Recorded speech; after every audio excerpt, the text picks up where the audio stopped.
Juda katta yangiliklar bor musobaqaga inshaalloh. Zo'r janglar bo'ladi. Xudo xolasa bizda Top 7 Fighters'dan ham O'zbekistonda dunyo baland darajasida ko'taradigan sportchilar chiqib, bayrog'imizni ko'taradi. Xudo xolasa qo'llab-quvvatlab turinglar. Andijonda lekin juda ham zo'r janglar bo'ladi. Shahzodga Xudo xolasa Glavniy bo'yda Dayboq Shahzodni bo'yi eng zo'r janglardan bittasi bo'ladi. Shahzod Sapening ham yaxshi bola, ushqoq bola. Xudo xolasa hamma boksyorlar yaxshi tayyorgarlik ko'ringlar. Muxlislar kelib o'zlarining xohlagandek sportchilarni qo'llab-quvvatlaydi. Shuni yutqazsam, sportdan ketaman. Assalomu alaykum O'zbekiston. Shuncha videolar men o'sha kun Robiya yurgandim zonaga, hech kimga kerak ham yo'q. Men Alloh aziz qilib qo'yibdi, shuncha odamga kerak bo'ldim, alhamdulillah. Kibrlanibdi debdi. Hammasi bitta javob qilib ketaman, lekin men o'zimni oqlayotganim yo'q. Men yutqazdim. Tan olaman. Kibrlanibdi, kibrlanuvchi uchun yutqazdi deganlar uchun. Men kibrlanmayman. Men har bitta gapimdan keyin har bizatning Alloh xohlasa, inshaalloh degan gaplarim bor. Uni urib taylayman, uni cho'zib taylayman degan gaplarim yo'q. Men iymonimga, qadrimga iymon keltirgan bolaman. Men 3 marta qamalib ham ko'zimga yosh olgan bola emasman men. So'raylar.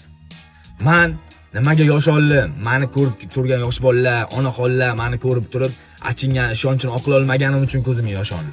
Lekin bir tomondan men juda ham xursand bo'ldim. Men tufayli qimorchilarni Alloh nakazat qildi. Qimorchilarni Alloh nakazat qildi. Bittasi $100,000 tikkan, bittasi oyligini tikkan, bittasi uyini tikkan. O'zi ishonmaganchalik menga ishongan. Sizlar meni 1 million turizmga podpischkim bor. Menga Gold xayollaringizni kelsa yo kulashga keladi xayollaringiz, yo moytaga keladi xayollaringiz, to'g'rimi? MMA o'sha to'rtta urdi, turdirib ketdi, ko'rdinglar. Men ishongandim. Men oqlamayman. Inshaalloh u bilan revanch urushaman aprel oyi. Oktagondan so'rayman, revanch qilib beringlar.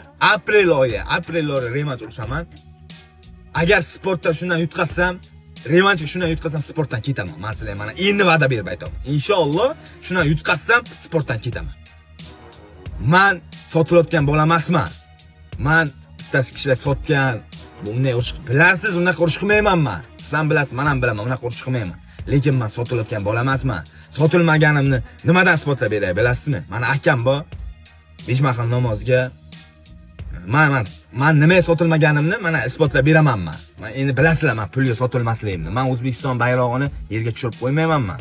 Shuni bilinglar. Aka, assalomu alaykum. Va alaykum assalom. Aka, menga ana bu Tailand yurgan paytim qimordan nech pul taklif qilinganida 1,5 yilga. Qimordan? Ha, qimordan. $1 million, ha? $1 million. Bo'ldi. $1 million taklif qilingan paytda men rad etganman. Chunki yoshlar meni orqamdan intiladi, yoshlar menga o'rnak bo'ladi.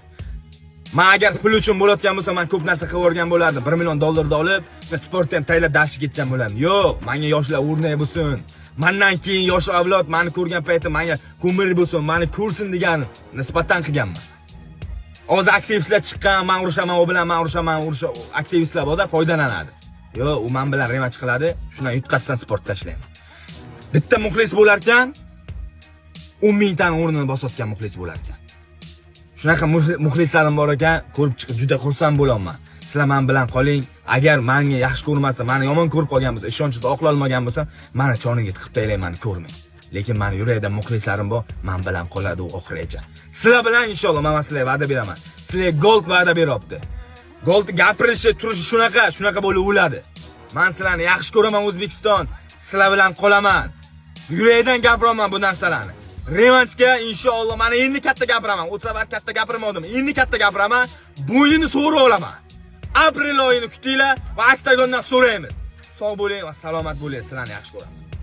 Assalomu alaykum hammaga, yaxshimisizlar? Bir ikkita video ko'rib qoldim. Goldga pul tikuvdim, uyimni sotib tikuvdim, mashinamni sotib tikuvdim. Yutqazib qo'ydi. Ajab bo'lib yutqazgan bu sen. Bu sport. Kimdir yutadi, kimdir yutqazadi. Yutqazish yonma-yon yuriydi. Kimlar yutqazmagan? Mike Taysonlar yutqazgan.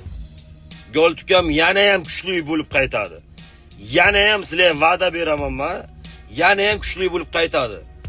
Revanchga nasib bo'lsa, yaxshilab tayyorgarlik ko'rib, hamma taraflama, kurashga ham, barbaga ham, stoykaga ham tayyor bo'lib, chiroyli boy qilib, Sizlarni xursand qilamiz. Sizlar duoda bo'lib turinglar.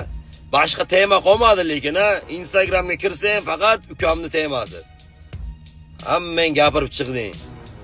Ya sport bo'lgandan keyin yutish yutqazish bo'ladi-da, ya sport tushunmaganlar ham gapirib chiqyapti.